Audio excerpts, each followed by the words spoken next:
All right. Well, thank you everyone for joining us today. I'm Greg Bisping. I'm the Associate Director of Corporate Outreach at the University of Utah. We've been really fortunate to have Corbin and Steve join us today. As we've thought about this semester and the unique time that we're dealing with COVID-19 and how that's really impacted so many people around the world, we've seen a lot of constraints placed on finances as well. And so we wanted to provide this opportunity to get a better view on how we can all manage our finances a little bit better during this time. Northwestern Mutual has been a tremendous partner for the University of Utah over the years. And Steve and Corbin have been generous with their time in meeting with us today. And just by background and introduction, Corbin actually played ball for the University of Utah for a little bit and played ball over in Spain. He's a graduate from the University of Utah and has been with Northwestern Mutual for 6 years. And Steve is their Chief Development Officer, originally from Wisconsin. Has been with Northwestern Mutual for 12 years. So I'm going to give the time over to both of them, and thank you for joining us today. Awesome. Thanks so much. I think I'm going to kick us off here, but I appreciate everybody jumping in, and obviously I think a lot of this is going to be recorded as well for future use. But yeah, we just want to take a little bit of time today and talk a little bit about kind of what the current market environment looks like, and obviously there's a lot of uncertainty out there, and share a little bit of insights in terms of things that we see clients doing right now, and also how they've kind of positioned themselves to be well prepared for a time like this, because obviously preparedness happens before an event, right? And so a lot of our clients, and I'll share a little bit about my story, but how you prepare, is generally years in advance for something like this. We know there's going to be continued market fluctuation. We know there's going to be, things that are going to happen later on down the road that we want to be prepared for. So we're going to talk a little bit about that, just kind of the basics of how we help clients set up financial plans for the future, and just some general concepts to think about. But just some things just off the top of my head here is, what does this current market environment look like? And so obviously it feels very scattered and very uncertain, et cetera. And obviously the fundamentals are very different, but in a lot of ways the results have been very similar to 2008 when the crash happened there with the Great Recession. And so that was actually I started with Northwestern in 2009. So almost 12 years with Northwestern, but so it was very similar in that fact. I was 19 years old and I started as an intern, and I was trying to figure life out as well. And so it was interesting to kind of see. But now that I've kind of gone through a full cycle of the market having some fluctuation and it being really, really good for the last 10 years, now going back to the fact that we're kind of in a similar place where the market's dropped and, things are happening, et cetera. Again, like I said, the fundamentals are a little bit different, but we'll talk a little bit about some of the things that I've seen, in my 10 years, 11 years or so, where people have positioned themselves a decade ago to be very, very well prepared for what's happening today. Again, this doesn't happen like overnight. These are all things that they kind of compound on each other and, continue to build and again, give yourself a little bit of a safety net in a lot of cases when something like this happens. And so, again, just some of the just high level things is obviously having, sticking to a plan, whether it's with an advisor or just something that works for you, but just having a plan and having some knowledge that it's your plan, that you can stick to that. Ensuring that you have non-market correlated assets, so things outside of the stock market, like cash and other vehicles that potentially in times like this that you can draw on a time like that. And again, having a long-term view of knowing that, hey, markets do recover over a long period of time. So how do we continue to weather that storm, maybe for a year or two or three, but having a plan that's able to say, hey, there's a long-term view here, and we have different assets that can get us to the short term, but also look a little bit longer. And so, again, I'm excited to share with you, and Corbin's going to kind of take the lead after this a little bit and share some of the best practices, if you will, and some different ideas to say, hey, how do we continue to set up our lives a little bit to make sure that, knowing that the market will have a correction in another 7 to 10 years. Unfortunately, I don't have a crystal ball. I don't know when that's going to happen, but here are some things that can kind of start to put yourself into a good position when it comes to right now, but also down the road. So Corbin, why don't you take it away? For sure. Just really quick, can everybody see the screen? Or Snash, can you see it at least? Yeah, I can see it. Yep. Okay, perfect. I wasn't sure if that transitioned right on the monitor or not. Awesome. Well, exactly kind of what Nash was saying. Our goal really today is just to help you guys know that there are resources out there. Now, obviously, whenever we go through any kind of volatility or any kind of disruption in the marketplace, people tend to have a little bit more, be a little bit more conscientious or conscious of just about their financial situation. And so talking with, your guys' leaders and coming on and talking with you today, our goal is really to try to help you understand the foundation of a financial plan, what that looks like, and kind of the value that we hope that we bring to our clients. Now, starting out, I always like to kind of give a brief introduction to who it is that we are and the type of process that we work through with a client, because I think there's a lot of misinformation out there on what an advisor really does or what their role is, or how they get compensated or anything like that. And I think it kind of steers a lot of people away from just asking questions or having conversations with people like us, which unfortunately people miss out on amazing opportunities. And so who we are, Northwestern Mutual, they're a 160-year-old company, and they've been doing this for a really long time. Now, we go to market as comprehensive financial planners, which is just a really fancy way of saying we do a lot of things for a lot of different people. And if we wanted to boil it down to a simple solution of what we do, it's we go out and have conversations with people about what it is that's important to them, and then we help build them a roadmap on how to get there, in usually, hopefully, the most efficient way possible. And so when a potential client comes and sits down with us and starts to talk to us about their goals, the planning they've done, the resources they have, and what they see for their future, that doesn't cost anything. Us putting together a custom plan, showing them exactly where they're at, where they're headed, and what our recommendations would be, that also doesn't cost anything. And so there really isn't a reason not to have a conversation, not just with people like us, but I know we're not just unique in that world. There's a lot of advisors that will do the exact same things as far as meeting with you and helping you talk through a plan. But it's just nice to let people know that, having a conversation or asking questions or going out there and get education doesn't necessarily need to cost you anything or, set you back at all. And so with that being said, what our goal would be today is, like I said, to set up just the basics of what that financial, plan looks like, starting from the very beginning where we start looking at how do we save or budget, and then kind of move on to, how do we allocate money for, future goals, whether it's retirement, future family goals, or anything like that. But we want to try to make this, hopefully as interactive as possible. So if there are any questions as we're kind of going through, we would just ask that you kind of, talk up, ask them away. We should hopefully have some time at the end to go over any last questions. We're going to go through, this slide deck of a lot of, information. And, if there's anything that stands out or you want more clarification on, please don't hesitate to reach out. So with that kind of being said, Nash, do you kind of have anything before we kind of jump into this? Awesome. So let me see if this, perfect. So the first question that we will ask a lot of our clients is, what do you see for your future, right?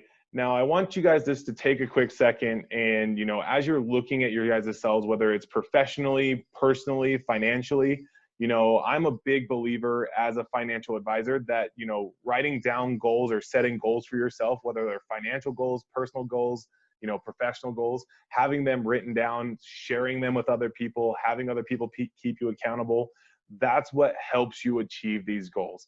The reason why my clients, I feel like, are able to move forward or move the needle in their financial goals is because they're sharing them with me, right? And now they have a whole nother set of eyes that are looking at something, but a whole nother person that's keeping them accountable to these goals, right? So I can tell you right now, my clients don't like coming into our annual review meetings and being like, oh, we got to go talk to Corbin about the money that we were not supposed to spend, right?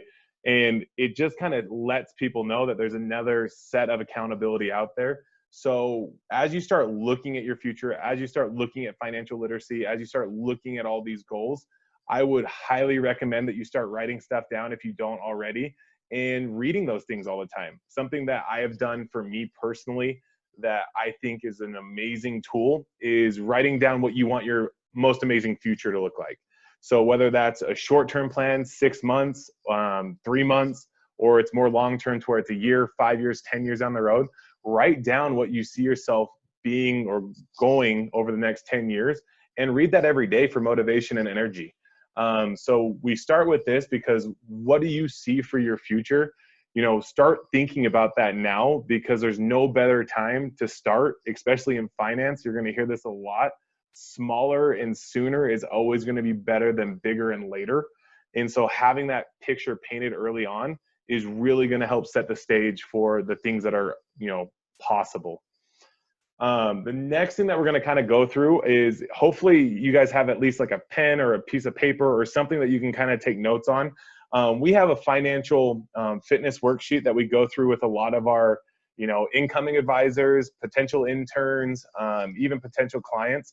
I'm going to kind of go through this with you because when we look at, you know, financial security, there was a stat done that we were able to do research on that 52% of Americans said that peace of mind was the top benefit of financial security. And financial security can honestly mean so many things to so many different people. And so I'm going to ask a couple questions. There's actually 8 of them. And it's simple, true or false. If you write down true at the end of this, we're going to go through each true is going to be worth 1 point, each false, 0 points. And then we're going to kind of add up at the end. So starting with number 1, true or false, I'm clear about how much money is coming in, how much money is going out, and where I spend money each month.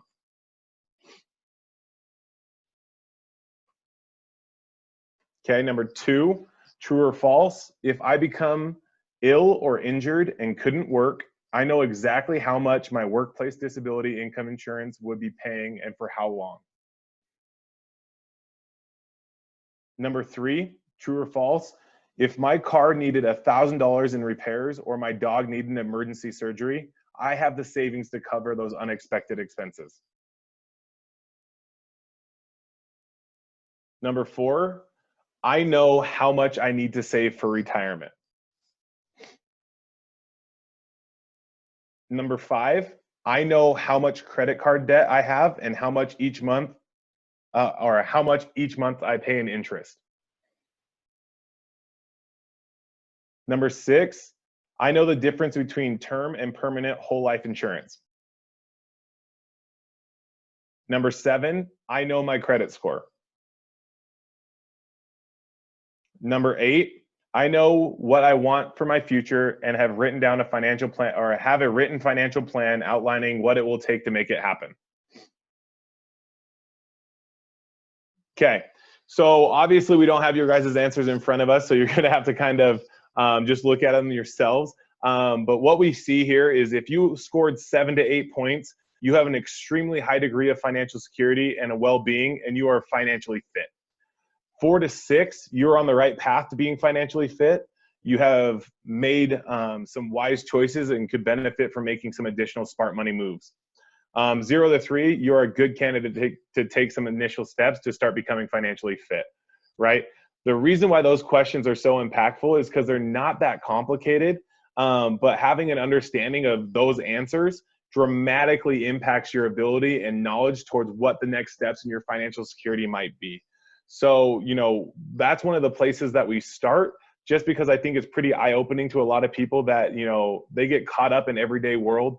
You know, we work with a lot of people that are in a lot of different industries, and, you know, some of them are some of the most brilliant people or brilliant minds I've ever been around, whether it's, you know, a business professional, a doctor, a lawyer, anything like that. And you'd get not surprised, but I don't think it's surprising to anybody to notice that, people that get into their professional lives and get into your family lives and stuff like that, there just doesn't seem to be enough time in the day.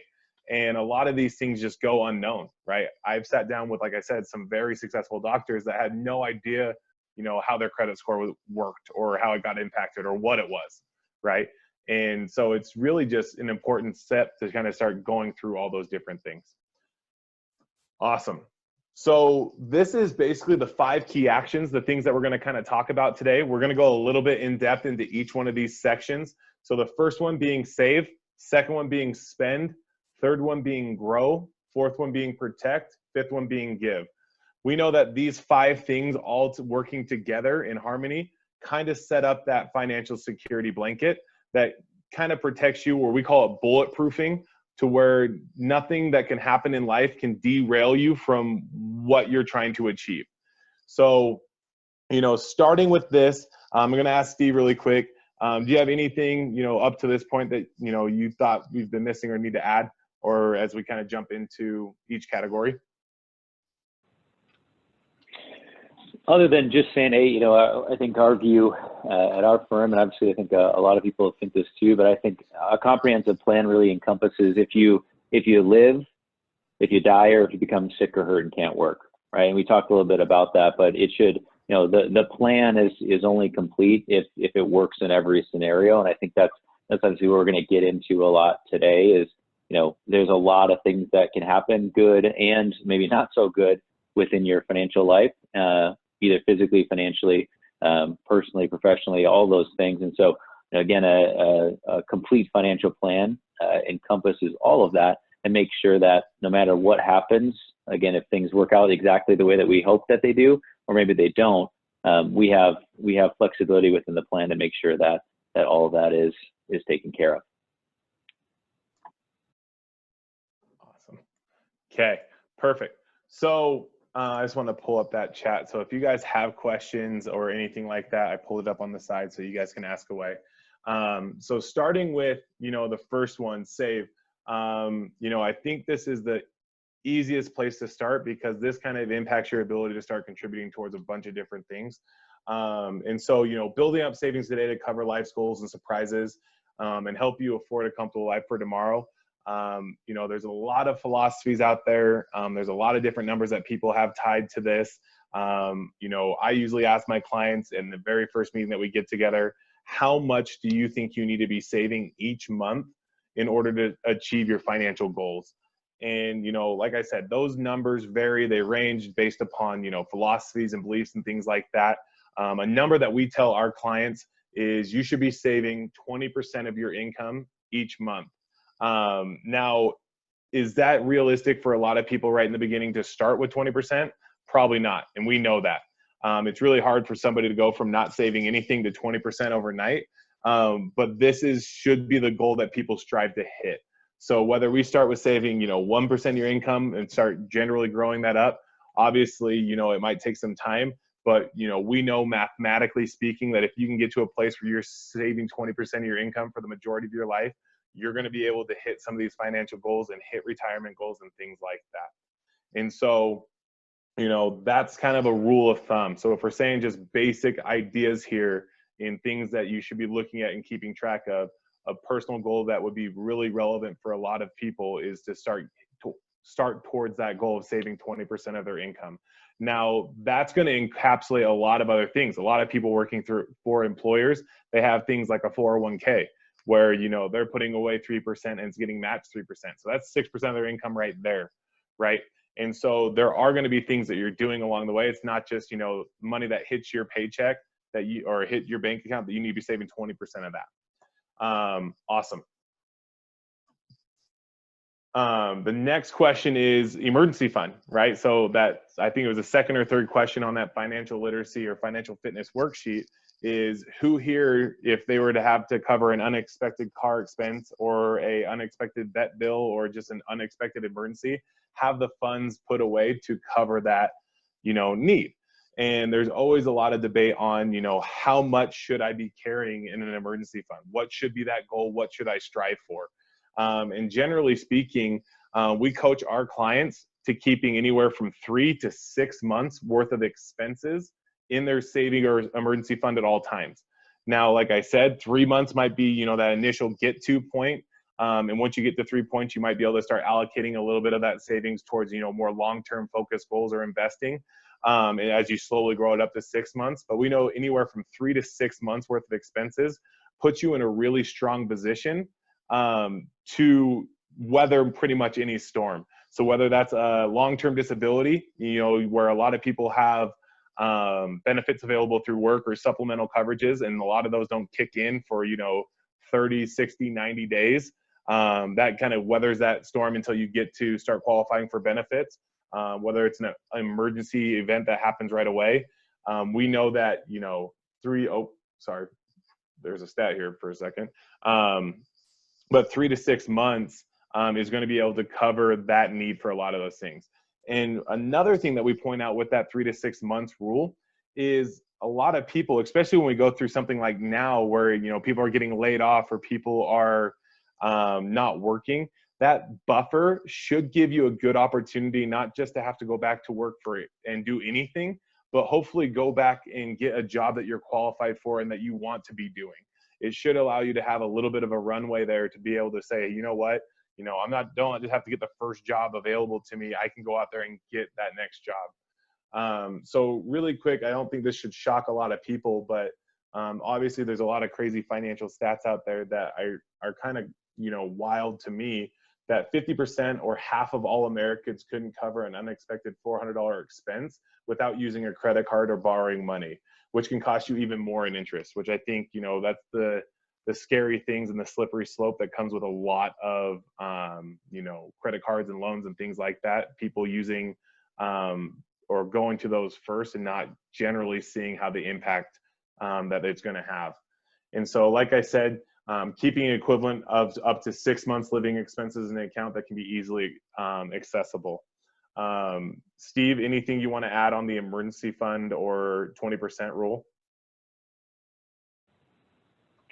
I think there's just a lot of, no, I mean, well, I think there's more to talk about on the savings aspect, but I think just having accessibility to dollars, you know, a lot of people look at potentially borrowing from 401ks or moving, you know, retirement focused dollars and taking money from that. I mean, that can cause really, really long-term, we'll talk about time value of money, but that can cause really, really long-term effects if you have to either, go into credit card debt and assume the interest there, and or, you know, take money from retirement focused accounts that you know, can really cause some damage to your long-term savings plan. So I think that's, again, like Corbin had said, it's one of the first things that we would ever recommend to somebody is that they have an emergency fund set up. That way that their plan can start becoming more bulletproof to a lot of different situations. Awesome. Awesome. Okay, so next up, we are going to talk about spend, which is definitely one of my favorite categories. I think when we start sitting down with a client, we can generally classify you in one of two camps. First one being a saver, you know, just generally, you know, don't like spending a lot of money. And the second kind of person or second kind of camp is definitely going to be a spender, which is, you know, me for sure. You know, if there's money in my account that's liable to get spent. So that's why, you know, tracking and making sure that I'm staying within where I want to stay in as far as a budget is concerned is super important. And as long as I have my stuff where, you know, my money just gets taken out of my account and sent other places, so it's out of sight, out of mind, you know, that generally helps me. And I know it helps a lot of my clients. And so what we're talking about with this is, you know, are you managing what you need to cover with what you need, what you owe, and what you want? And so when we look into this, the question that we ask a lot of our clients is, how many of you track your expenses, right? So, you know, how much do you know how much is coming in? Do you know how much is going out? Do you know how much the minimums are on certain payments? You know, how are you tracking that? Where are you tracking that? You know, I think it's super important to have some kind of budget worksheet that you work through. Spending money wisely starts with, you know, getting the handle on those two things. What money is coming in every month and what needs to go out every month. What's the difference between fixed expenses, things that don't change every single month? So, you know, like bills, rent, things like that, a mortgage payment, insurances, and what things are kind of more discretionary. You know, there's a lot of different apps and stuff out there. Northwestern Mutual, not just to plug our company, has an amazing, you know, client website for our clients to be able to plug their accounts into and track it. There's a lot of other third-party apps like, you know, I think Mint's a really good one. What's the other? Who did we just acquire, Nash? Oh, yeah. Well, they're not a company really anymore, though. So No, they have an app still. No. Oh, well, no, forget them. So basically, Northwestern's that app now. But I do know there's probably a couple other ones if you go into your app store that you can look at. But there's a lot of different varieties, a lot of different apps that you can download, track your spending, and all, you know, saving all your receipts for 3 months and being able to, you know, really use and analyze what money's coming in and what money's generally going out every month. The philosophy that we can kind of know to stick to, so we just kind of went from that 20% that you're saving, is to stay within this 20-60-20 rule. Now, we already said that 20% of your income should be going towards long-term savings and investing. 60% of your income should be what you're living off of, right? So generally speaking, you know, I use $100,000 income as the easy math income for these numbers. So where you're saving $20,000 a year to future savings, 60,000 is what you are allowed to live off of. And then 20,000, the other 20,000 or 20% goes to more discretionary type spending. So that's entertainment, clothing, personal stuff, traveling, things like that. So as I mentioned before, we save 20% of your income should be set aside for, you know, saving, investing, 60%, you know, going towards those discretionary goals. Think of those things like housing, transportation, food, children, healthcare, insurances, but be sure to also include any kind of debt payments in that. So that's credit card payments, student loan payments, car payments, any kind of liabilities that you have. And then the other 20%, that's kind of, you know, your eat out fund, your slush fund, your ability to go out and travel, go out and enjoy life. I think Northwestern's done a really good job of, you know, branding our type of philosophy or our type of planning strategy to one of our, you know, slogans of spend your life living. I never, and I'm just going to say, I always encourage my clients to do a good job saving, but never sacrifice, you know, making memories and being able to live your life today. It's kind of finding that, you know, harmony or balance in your life where you're able to still go out there, enjoy your life, but you're also going to be protected against long-term things and make sure that you're on track there. So if your current spending doesn't line up with this 20-60-20 rule, you'll have some decisions to make about where you can adjust your spending. But like I said, going through a budget worksheet, going through 3 or 4 months of tracking your expenses and seeing what money's coming in, what money's going out, this can really help you start making those decisions. I think, you know, when I send a budget worksheet to my clients for the first time, it usually starts some fights between couples, or it usually raises some eyebrows to where people spend money. When you hand fill it out and say, oh my gosh, I didn't realize we spent X amount of money a month in dining out, or we had X amount a month for subscriptions, whether that's Netflix, ESPN Plus, all those things. And so 20-60-20, like I said, that's kind of that rule of thumb. Nash, anything to kind of add to the spend category? We have some unique, you know, budgeting strategies too that can kind of help people. Sometimes, you know, just tracking a normal budget sometimes is not as just not as effective for everybody. So again, if anybody has like individual questions on some budgeting ideas as well, I think we're definitely open to talking through some of that kind of on a little bit more of an individualized basis. But no, I think just awareness. I think a lot of people, like Corbin say, the awareness about where money is going. It's just easy to spend. It's easy to kind of go out the door without really having an idea of where that's headed. And so just, again, some intentionality. I think a lot of this just comes down to being intentional with any part of the plan, and definitely spending is where I think a lot of people get kind of out ahead of their skis, if you will, a little bit, where they don't know exactly where money is going. And because they have certain goals, and if you have defined goals, it makes it easier to kind of, hey, if we think money is not going where it should, to kind of put a plan together to kind of reallocate those dollars for sure. Awesome. Now, before we kind of jump into the next category, which would be growing, where we start getting into kind of the more sexy side of what we do for sure, as far as the investing and, you know, what people really enjoy talking about. Is there any questions out there? Does anybody have any thoughts, feedback, or anything to ask up until this point? Corbin, I have a question. Yeah, go ahead.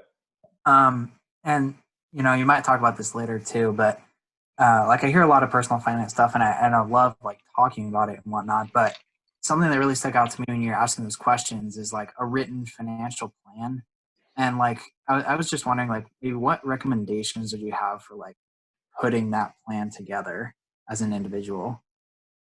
Yeah, and so we'll dive into that a little bit, kind of even in this section, the grow section. We're just having a conversation with, you know, like a financial professional. What we build for you is actually looking at exactly what you are doing right now and where you're headed, and then helping you understand what things are out there for you. I think honestly, one of the biggest missed opportunities in finance is just the undereducation of what products and what things are out there for people, right? And so having a conversation with someone like us, you know, going out there and having the true understanding of what products or what things are out there and what you have access to and how they work, really start to paint that picture of what that financial plan can start to develop and get written down and look like. So at the end of every conversation that we have with a potential client, we print out, and we, you know, not necessarily print out anymore, we'll email it to you in a PDF. But you'll have a written down, you know, like analysis of, you know, exactly where you're at, where you're headed, and what recommendations would probably make sense for you and your family. Whether you implement those recommendations tomorrow or, you know, a year from now or 5 years from now, the recommendations are probably going to stay the same. They're going to be the same steps that you kind of got to start building towards, right? And so I don't know if that fully answered that. We're going to kind of jump into that for sure a little bit. But Nash, is there anything that you would add to that? I think it just goes back to what we talked about as intentionality, like writing down your goals. And again, I think written might be a little old school, but just having something that's formalized, having something that's, you know, tangible that you can actually, you know, see and kind of track progress against is where we start to really see a lot of people, you know, progress on those goals. Because if they're just out there and they're kind of theoretical, it tends to, you know, action tends to not get done. So that's where, hey, writing it down, or again, having a financial plan that you can track your progress against, is where you really start to see people gain some traction and the different things that they want to do, have, and accomplish. For sure. And I think another thing that I say all the time is we are a people that are built for scoreboards or built for tracking. I know that any of my clients that I show them progress towards any kind of goal, that's why we start with either tracking your net worth or just tracking, you know, paying down a loan, or just showing results, right? Showing that scoreboard effect where you see people start to make progress towards something. People get more and more energy, right? Think of it like going to the gym for the first time, being an athlete or a past athlete, not anymore. But being an athlete and liking, you know, the ability to see yourself grow or develop, right? I compare, you know, finance a lot to like going to the gym, where the first couple times when you like start saving, it's not going to be comfortable. No, nothing successful or nothing, you know, usually meaningful ever comes from being extremely comfortable all the time. But when you start pushing yourself to save and you start seeing your lifestyle start, you know, going around that, and you start to become comfortable with that, you know, you might be sore for the first little bit. You might have that, you know, kind of initial stress, but as you kind of develop that muscle and get used to it, that doesn't, you know, become used to it, right? And then you push yourself to start saving even a little bit more and a little bit more and a little bit more. And so like Steve was kind of saying, you know, having that accountability where you're writing things down, or having that scoreboard effect where you're actually tracking the progress, there's an amazing amount of momentum that gets built from somebody seeing like, oh my gosh, I'm actually seeing this loan starting to get paid down, or I'm seeing this, you know, savings goal start to actually accumulate. And so when we start getting into this next slide, I think it kind of goes exactly what we're talking about. When we start talking about growing, you know, investing in ways to match your goals, your timeline, your risk tolerance, things like that.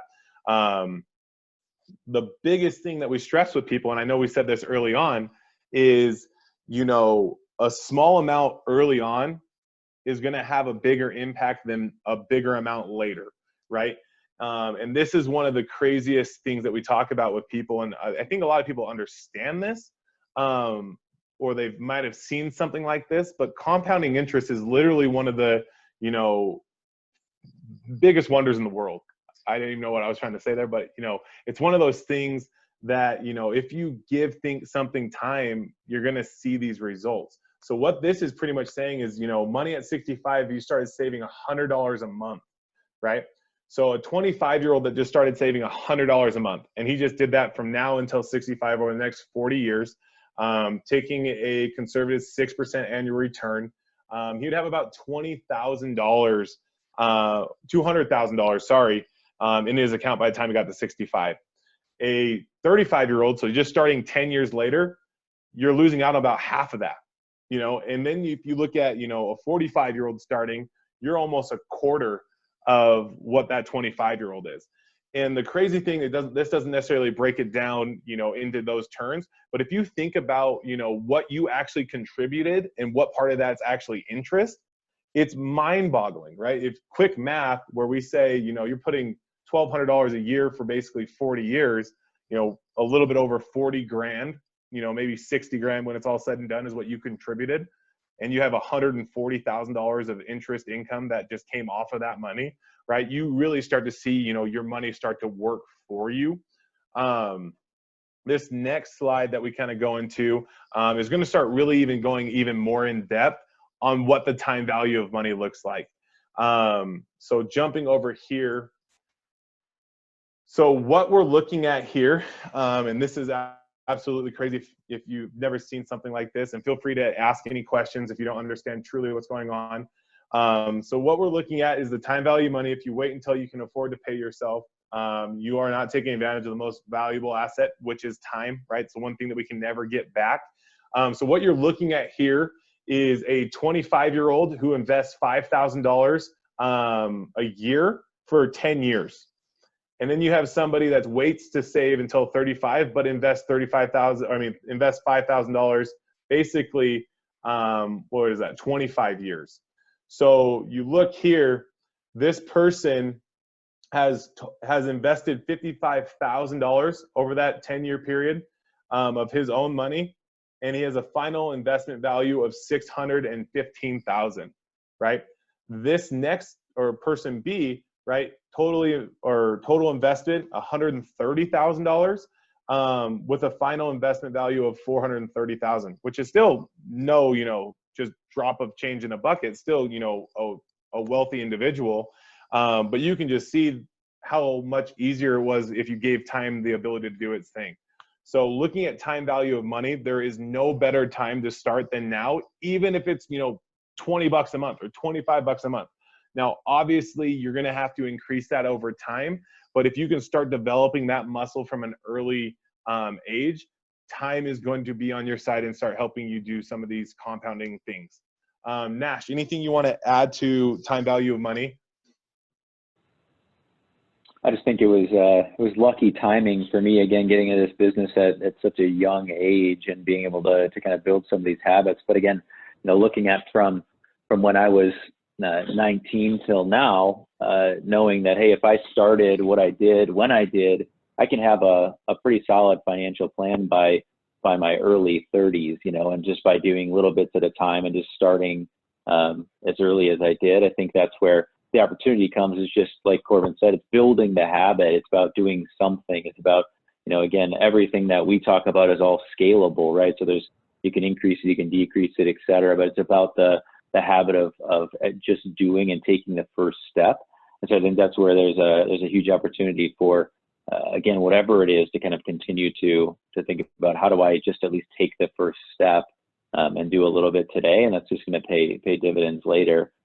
Something I was thinking about just previously when we were talking about kind of habit and written financial plan is, I just saw something recently that said wearables, you know, like health wearables, like I'm wearing an Apple Watch right now, but the health wearables, they're tracking right now, but they're thinking that people are actually going to, they're looking at like the people that are wearing wearables are actually healthier, which again, correlation, causation, but I think that they're saying that the actual tracking, intentionality, and the awareness of their health status is actually helping them become healthier, because it's, it's gamified a little bit, but also it's very, very visible. So I think that just goes back to why, having something that's tangible is so important to anything, including finances or health or whatever that is. But yeah, anyway, just kind of a random thought. But. Perfect. So really quick, any questions? I thank you. I believe it was Derek who asked the last question. Thank you for your question. Any other questions out there before we kind of move into this next stage?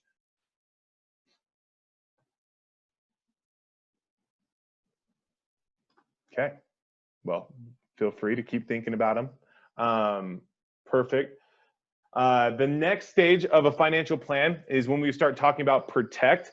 Now, as we went through that quick financial fitness worksheet with you, I think there are two things in the protect category that kind of stick out, and one being your paycheck, and the next thing is protecting your loved ones. So let's just think about this for a minute. What would happen to your ability to reach your goals if you were to become sick or injured, or you were no longer being able to work, or something unexpected happened and you passed away, right? No one wants to think about this. No one likes to think about this. This isn't the fun, like I said, sexy side of what we do, but it's reality, right? So I think there's a lot of things to talk about here in the very basic beginning of a financial plan. I think later in this presentation, we're going to kind of go over, the different phases that people go in. The first phase of anybody's financial plan is going to be risk management. And what makes up risk management?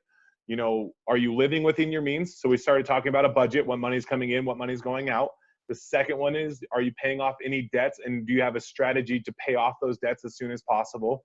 The third one is, have you saved a rainy day fund or an adequate savings, right? So we've kind of covered those so far. And then the last part of this phase is protecting yourself against the things that can kind of go wrong. And so taking a look at that, the next thing that we talk about is what is your most important asset, right?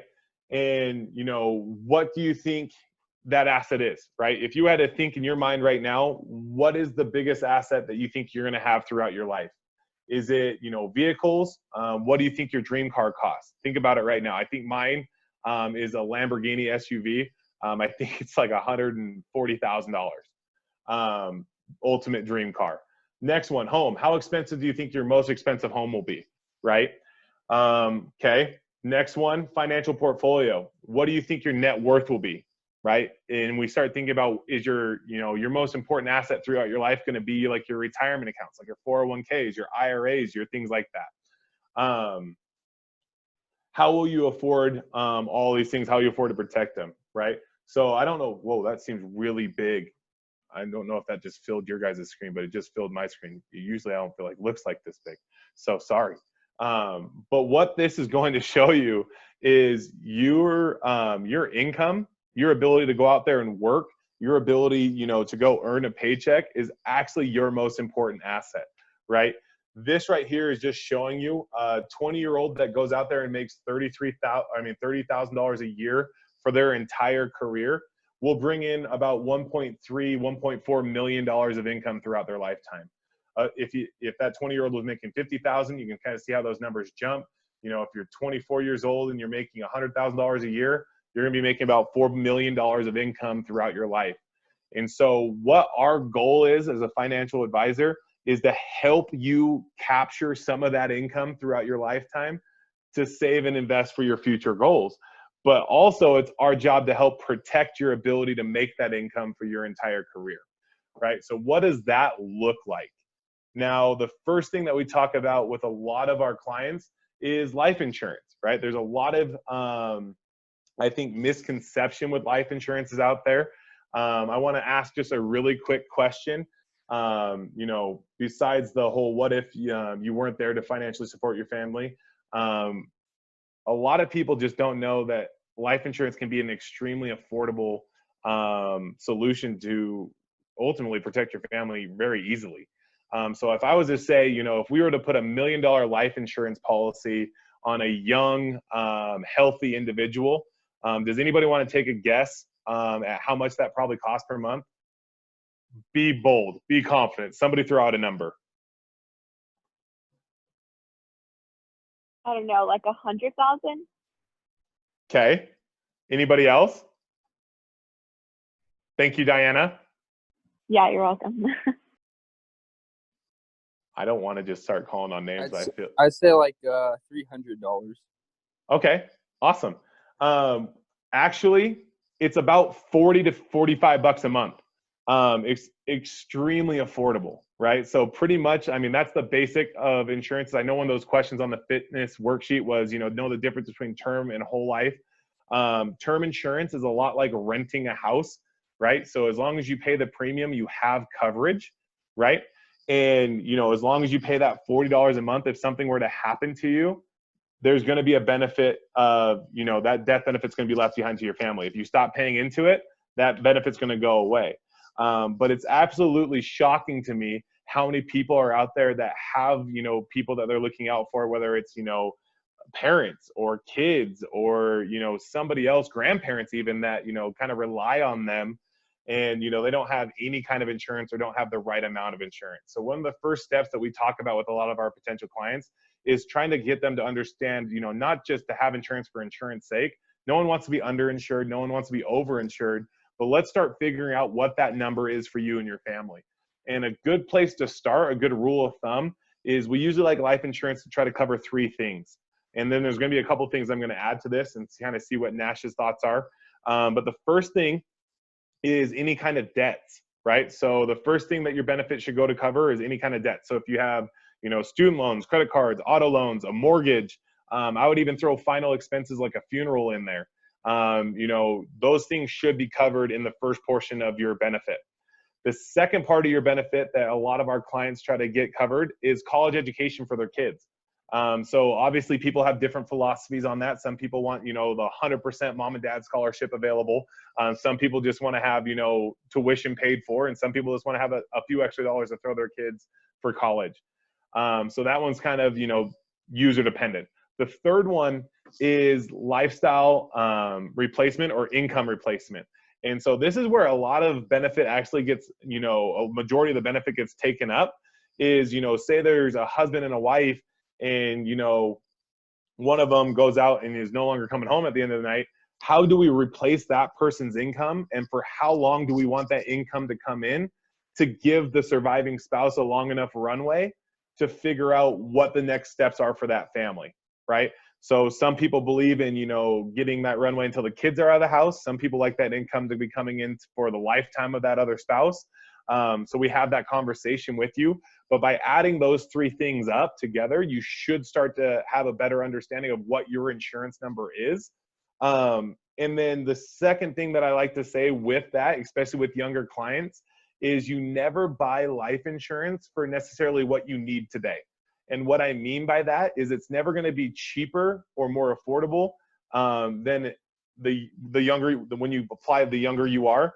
But it's also dependent on your health, right? And so usually you're never going to be healthier or younger than you are today. And so locking in a bigger number as you're going to grow into it is a lot of the times what we suggest to our clients.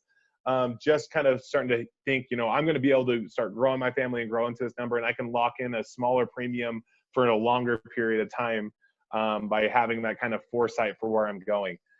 So on the life insurance side, is there, Nash, anything you want to throw in? No, I think just what you had hit on was, the younger you look at this stuff, I think it's about wants too, not necessarily exactly needs, right? So it's, what are the things that you want to have happen, or what are the things that you want for down the road that, might be good to put a foundational piece in place today rather than waiting till those things happening. Again, it's hard to plan for something in the future if you don't start today, right? It's hard to come up with a plan on a whim, if you will, whether your health changes or the market drops or all this kind of stuff. So, again, that's what we work with a lot of our clients about, is just, hey, we got to think about what the future looks like. And we know that it might not exactly be what we thought it was, but we got to have a plan that can kind of encompass any inevitability. Perfect. Cool. So the next insurance that we talk about, and honestly is one of the more relevant, I would say, because your likelihood of passing away prematurely is extremely low. It's obviously really important to provide that benefit and have it in place, and it's cheap, and the likelihood of it happening is probably really, really small. But one of the things that we actually see happening more and more and becoming more relevant is, actually getting sick or injured, right?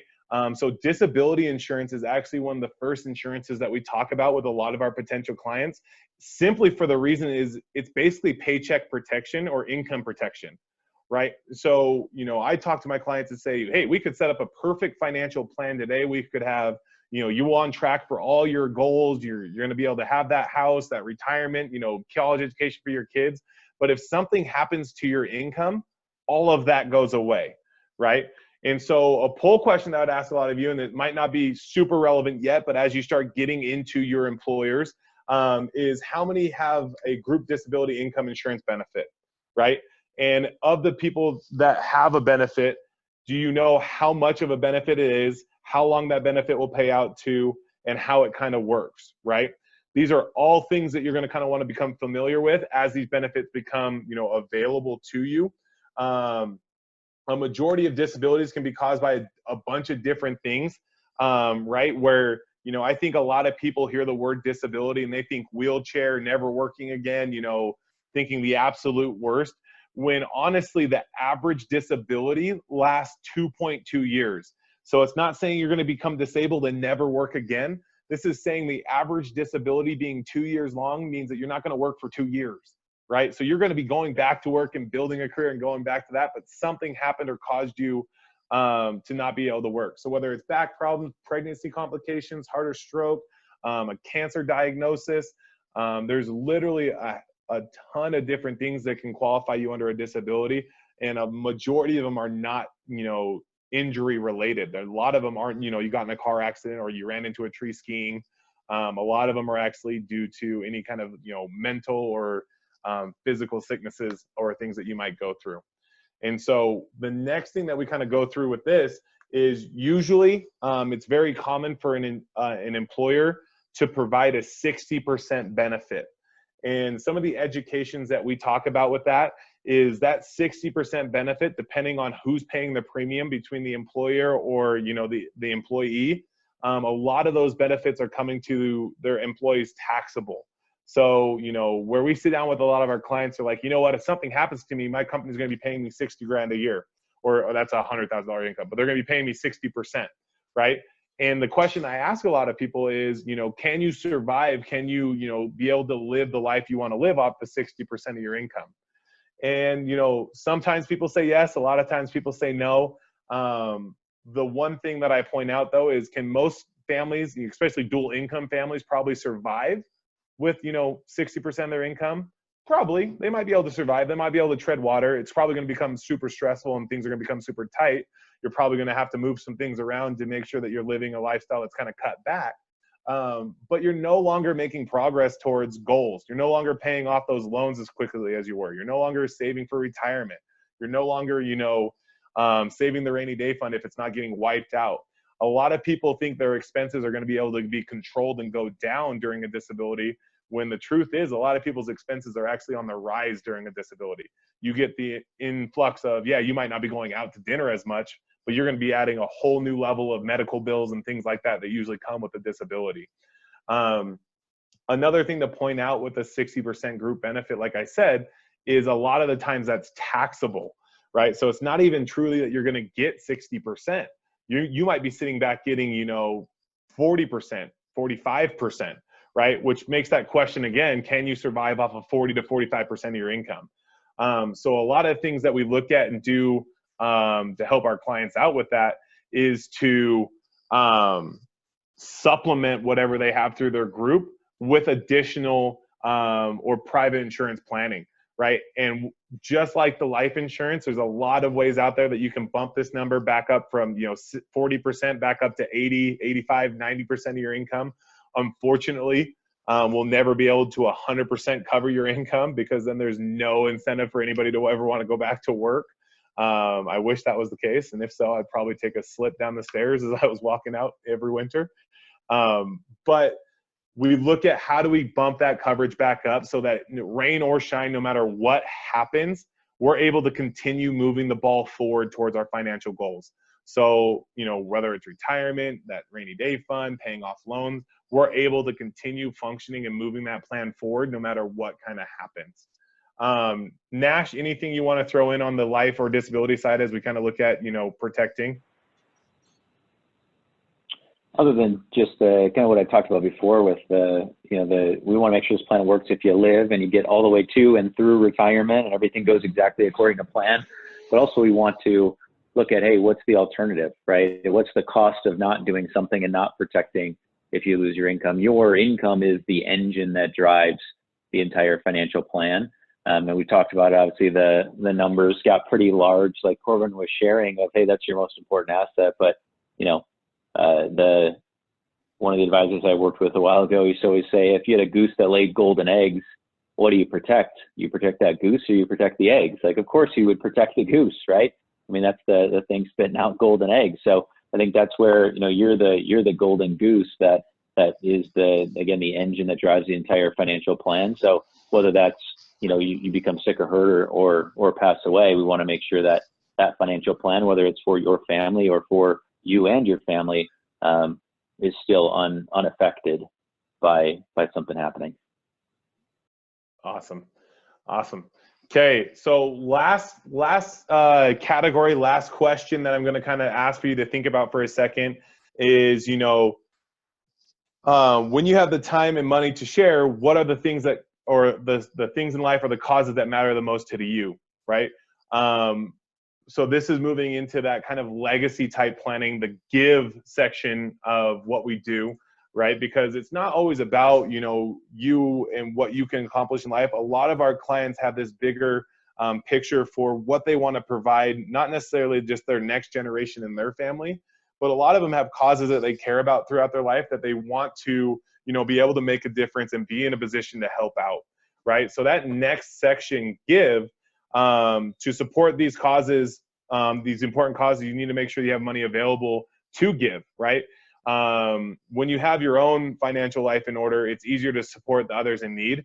So if you're going to, you know, want financially support a cause that you believe in at some point in time, make it a goal to be a part of your financial plan so you can achieve and save those goals over time, right? So, you know, if you see yourself wanting to be in a position to, you know, give more money to, you know, maybe a church or a organization or something that you're extremely passionate about, I'm a big believer in putting those things in a financial plan from a very, very early stage, because that's the things I think a lot of people get energy and excitement around, right? They're like, hey, I want to, you know, kind of, we use an airport or oxygen mask kind of analogy is, yeah, you know, when the oxygen mask come down out of a plane, you got to kind of put the mask on yourself and protect yourself first before helping others. But if we do a good enough job of doing that for you, there's no reason why we shouldn't be able to, you know, have an impact and keep moving on and being able to help the causes that our clients kind of care the most about.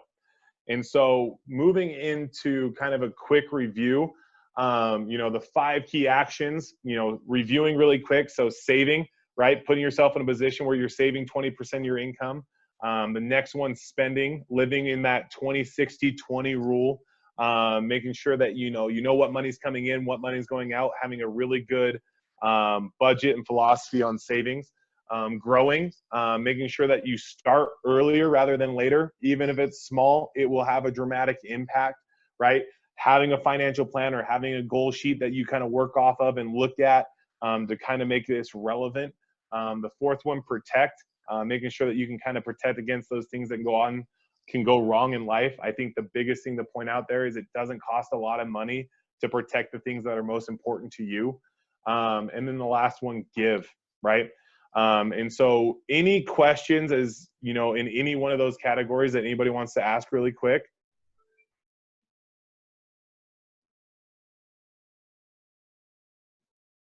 I think these are all like really good actions and like tips and stuff, but sometimes I like think as like a student that's like just working a work study job and like it's you're just like, I don't know, how is this like more manageable, you know?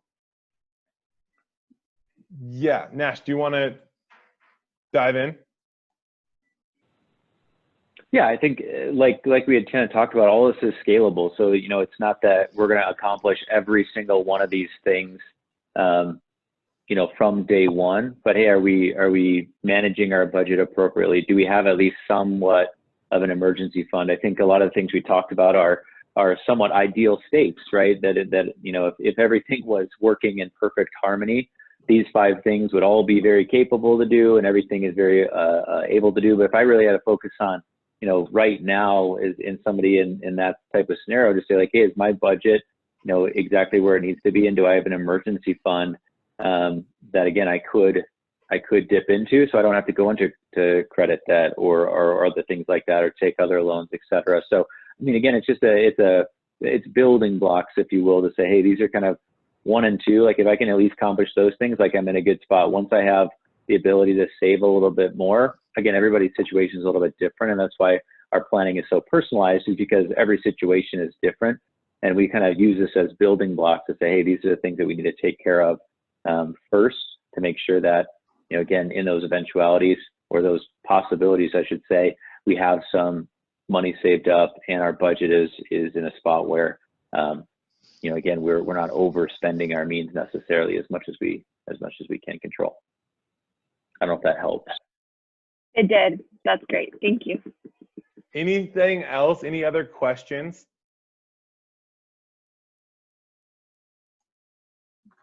Okay, so what I'm going to move into next, is we're kind of, you know, wrapping this up, is a couple things on Northwestern side that I think are, you know, super relevant. And, you know, I'm going to let Steve talk a little bit about this.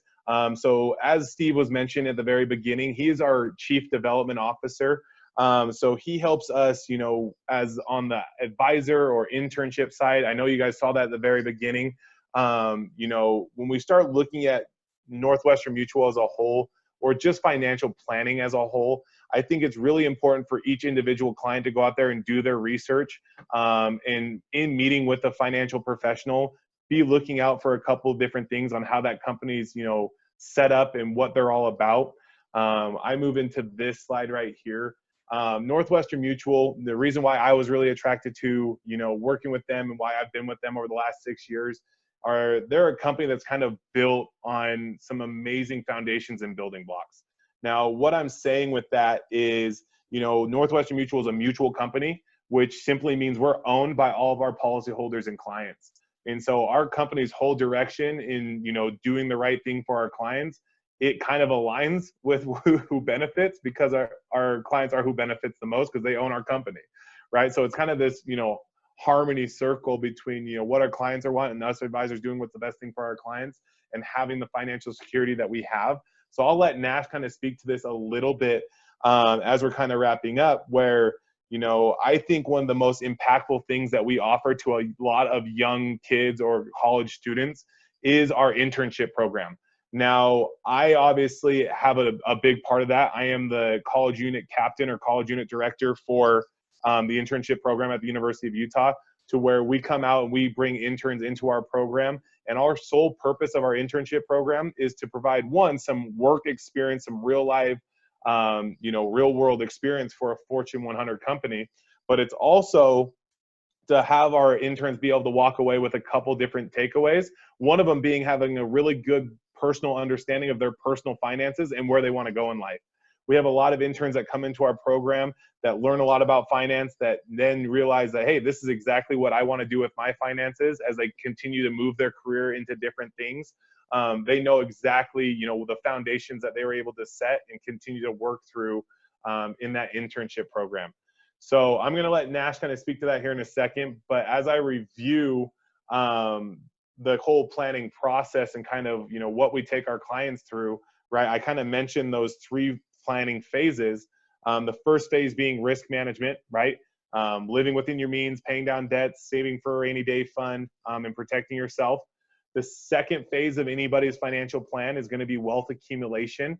So are you saving efficiently to achieve a financial goal, right? And what I mean by that, are you being aware of how things are taxed, or how risky things are, or how liquid things are in achieving a financial goal, whether that's retirement, savings fund, paying down debts, things like that. And then the final phase of anybody's financial plan is really going to be wealth distribution. And what we're saying here is we know there's a lot of people throughout life that have an amazing plan to accumulate wealth. They have an amazing, plan for, saving into retirement, saving for college education, things like that. But they don't necessarily have as clear of a vision on how to actually access those funds and make sure that they never run out and do what they're supposed to do. And so, we are hopefully working with our clients through each of these phases and helping them really understand the basics from a very beginning level to finally exhausting their funds at the end of life and passing them on to the next generation. And so I think with that kind of being said, I'm going to turn over the time to Nash for a second, just to kind of give a little bit more insight into, Northwestern, his experiences here, but also some of the opportunities that we have out there for people and students to be able to experience, the financial world and kind of get a better understanding of what a career actually looks like in finance, but also what it could look like for them setting up their own personal planning. So Nash. Thanks. Yeah, I think you hit a lot of that on the head there. But I think the thing that I look at is going through what I've been through just personally from 2009 through now, and seeing multiple large market corrections and job insecurity, et cetera. I felt fortunate to be a part of an organization that continues to grow through times like that and continues to be able to help people out in their communities. Our mission here in Utah is to financially secure every community in the state. And so, we can do that through, continuing to grow. And really that's our opportunity right now. We have a large internship class coming in the summer. We have also a pretty large full-time advisor class coming in the summer as well, one of our biggest we've had in a few years. And so this is actually an awesome time to be a part of the financial services world. I know it might not seem that way on the outside, just because, hey, the market's fluctuating, there's uncertainty, but actually this is when a time that people are actually really looking for advice, and they're really looking for somebody to be an advocate with them and for them. And so, especially when it comes to their finances, when there is so much uncertainty and news and media swirling around them, that they want somebody to be a partner with them right now. So we're actually having a ton more conversations with clients and prospective clients, even almost more than we were early on in the year, because people are hungry for advice right now. And so, I just see that in the last 10 years when the market's been so good, it's easy to plan for the best case scenario, right? It's easy to plan for the market's up and job security is high and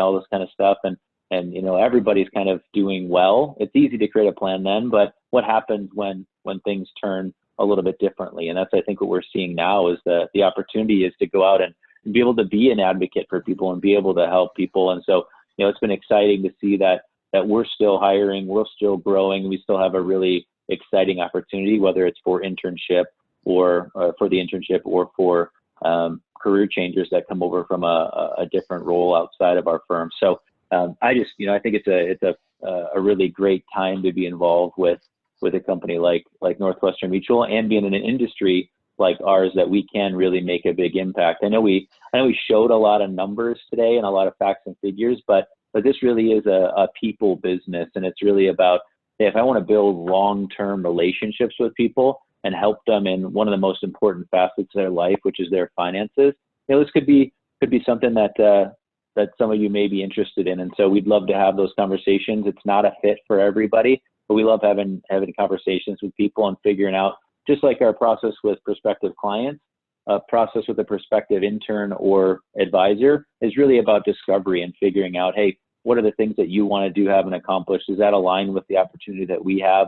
And does it seem like it'd be a good mutual fit for us to work together? And so, again, if you're even interested a little bit just to hear more about what that process looks like, and if it could be somewhat in alignment with the things that you want to accomplish as well, hey, please reach out and let us know. I think Greg noted in the chat that posting is on Handshake. You can apply on the website as well. So lots of ways to kind of get involved with that and just kind of have a conversation to learn a little bit more. But we really appreciate the University of Utah putting this on, and Greg putting this on, and Matt as well with all the technology, et cetera. So we really, really appreciate the opportunity to come speak with everybody here. And again, we hope to hear from you, and we hope this was somewhat helpful. But But Corbin, I'll let you kind of wrap up, but I appreciate everything. Awesome. Thanks, Steve. Yeah, to that point, like Steve was saying, I know there was a lot of information today. There was a lot of things that may or may not have necessarily been relevant right away. We're hoping there was at least one or two little takeaways in there that might be able to help answer some questions or provide a little bit more education in the financial world. Now, we have always been very open, and we want to make sure that we're continuing to be the best resource that we can for the University of Utah. So feel free to save my contact information, Steve's contact information. And if you have any questions that are a little bit more personal that you didn't feel necessarily comfortable throwing out here today, we are more than happy to answer any questions. Whether you want to give me a call, shoot me a text, shoot me an email. You can just pretty much Google my name in Northwestern Mutual and you'll get to my client website or my advisor website, and my email and all my contact information's on there. Steve, same way. I mean, you might not be able to spell his name without writing it down. I'm way more easy than that. But if you guys want to reach out with any questions at all, whether it's about the internship, about a potential career, about your personal finances, of just about a general financial question, or anything like that, please, please, please don't hesitate to reach out to us. We love working with students. We love being able to be a resource. I'm up on campus all the time, whether it's with, the business school or the athletics program or things like that, answering questions, just, trying to be a resource. We're here for you guys. We really are a part of the internship and the college program because we like being around students. We like being able to answer those questions. We like to be able to know that there's a resource out there for you guys. So please, like I said, don't hesitate to reach out offline if there's any additional questions or anything that you guys have. Greg, you're a champion. You must have just used his last name right there because I don't know if I could spell it if they put it away. But awesome.